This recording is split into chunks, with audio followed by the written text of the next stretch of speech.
What is going on, everybody? Back at it again with another YouTube video. And before I get everything started, I just wanted to say thank you all for 600 subscribers.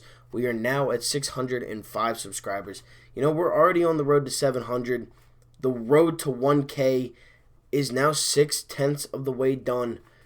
I'm now back at Lids starting this weekend, so I can definitely be doing that giveaway very soon. Pick the hat, winners, or whatever. But, you know, we are back on normal schedule. Took the day off yesterday, but we are back now, and we will continue to make videos every day for the rest of this month. I'm thinking about taking at least one day off every month, and that was yesterday. But today, we are back with a Sixers video, and the Sixers video that's a little bit different. Not really, oh, do I think we're going to win? Do I think we could beat this team? It's really on Joel Embiid, Shake Milton, and Furkan Korkmaz a tad bit. But before I get into everything, make sure you guys smash that like button. Hit that subscribe button if you have not already. I do post Phillies, Flyers, Eagles, and Sixers. And you guys have been killing it with the views.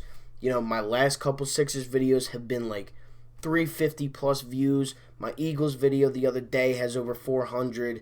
You know, my Eagles video 2 days ago has over 100. So I really do appreciate all you guys tuning in to the channel every single time I post. But now, to get into Joel Embiid and Shake and Furkan, just to touch up on them, these three don't think we should be playing. That's basically what this video is. And I do have the quotes from Joel Embiid, and we're going to just talk about it.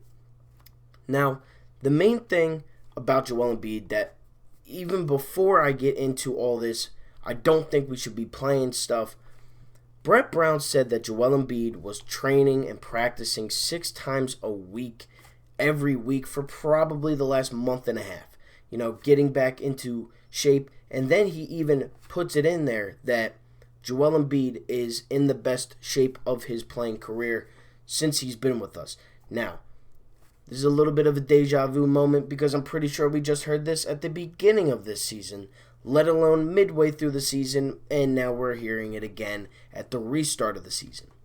Joel Embiid obviously is a great player. He's probably, I think he is the best center in the NBA. Not the best big, there's a difference, but I do think he is the best center in the NBA. You know, he's a 3-time All-Star, 2-time All-Star, maybe 3-time All-Star starter. But, you know, he's a beast. And out of shape, in shape, he continues to dominate on the basketball court. You know, you've seen a lot of pictures of these guys that are a little bit heavier, on the heavier side. Jokic being the main factor. And Gasol, you know, it was Jokic, Gasol. You saw even James Harden. You saw pictures of them called quarantine workouts, and they lost a ton of weight. Marc Gasol looked very skinny and lean. Nikola Jokic, couldn't even really tell that it was him. He slimmed down. James Harden, you could tell he lost a lot of weight, slimmed down a ton. But now it's Joel Embiid, and we really didn't even get to see what he looked like. All we saw in his interview was the neck area. That's all we saw. I'm very, you know, I love Embiid. He's my guy. He's my favorite player on the team. But we need him. And I'm tired of all this talk of, is he in shape? Yes, he is in shape. I don't care about that. Show me on the basketball court, Joel. That is what I need. I need Joel Embiid to step foot on the court and show me that he is in the best physical shape of his playing career. I need him to go out. I need him to dominate guys like Marc Gasol, Jokic, Anthony Davis, Giannis, Siakam. I need him to go out and dominate the players that he's supposed to be dominating. He's the best center in the league, in my opinion. He should be able to dominate the majority of people, definitely take advantage on mismatches. And he was also kind of touching in on, oh, they need the ball more, but then they were talking about Al Horford. It was just a bunch of stuff that they were really talking about. But Joel Embiid and his health, especially with his weight, you know, has it played a factor in his play this season? I don't know. But, you know, we're definitely going to be able to see it in not 16 days. on August 1st. That's our first game against the Pacers. We will be able to see it. He plays a very good defensive center in Miles Turner the first game back. And we're just going to have to wait and see if Joel Embiid is in physical shape. If I'm sure we will get a picture of his weight loss scenario, before the games start. But as of right now, I have no idea, and nobody except the people that were in the room, which they probably weren't. So nobody really knows what Joel Embiid is looking like at the moment. But I'm sure his face did look a little slimmer. So we're going to go off of that he did lose some weight. But we'll have to wait and see when the season resumes. July 30th, July 31st, one of those days. But for the Sixers, August 1st. Now, into the comments about Joel Embiid and Shake Milton and Furkan Korkmaz. I did not hear anything about Furkan. It was just one of the guys that was brought up into it. But Shake Milton and Joel Embiid kind of agree that the NBA should not have returned. They should not return. And that this whole bubble idea is not good. It's just not good. Shake Milton says, I don't really think we should be playing. That's really all he kind of said. Obviously it's a very big health factor. Look at the Brooklyn Nets. They're missing like 7 or 8 players. Kyrie, Durant, Wilson Chandler, DeAndre Jordan, Spencer Dinwiddie opted out yesterday, Nicholas Claxton. You have all these guys. Like the Brooklyn Nets are basically out. They basically have taken themselves out of the playoff race. If they make the playoffs, okay, congrats, I guess. You're not going to do anything. They already opted out. They're not even traveling with the team. So that takes them out of the equation. Victor Oladipo has really been the first star that was supposed to play because Kyrie and Durant, they were kind of injured. DeAndre Jordan and Spencer Dinwiddie have contracted the virus, and that is why they are not going. I'm pretty sure there's another person on the Nets that I am missing that just got it, and he will not be going. But, I'm going to be honest. This bubble idea could really go one of two ways. It could play out. We could get an NBA Finals. We could crown a champion. Or it could get canceled within the first week. I think what it's going to take for the NBA to stop yet again, I think LeBron James has to contract the virus. I think he is going to have to be that breaking point to say, okay, it's not working, shut it down, we'll start again next season when everybody's healthy.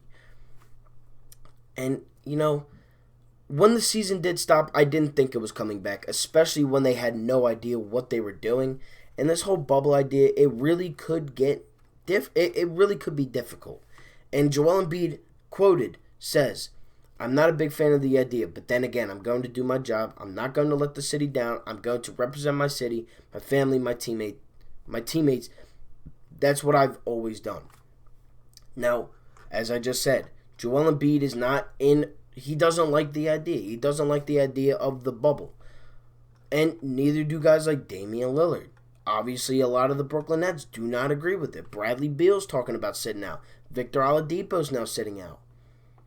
You have stars talking about how it's not working, how they don't think it's going to work, how they feel like other players are going to ruin it because they like to. Some guys like to go out. That's another quote by Joel Embiid.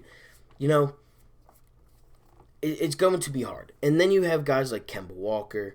You have guys that, don't see a problem in it. They don't see anything bad happening. Kemba said something along the lines of, I'm a single man, no kids, no family. I sit in my house all day anyways. I kind of want to get out there.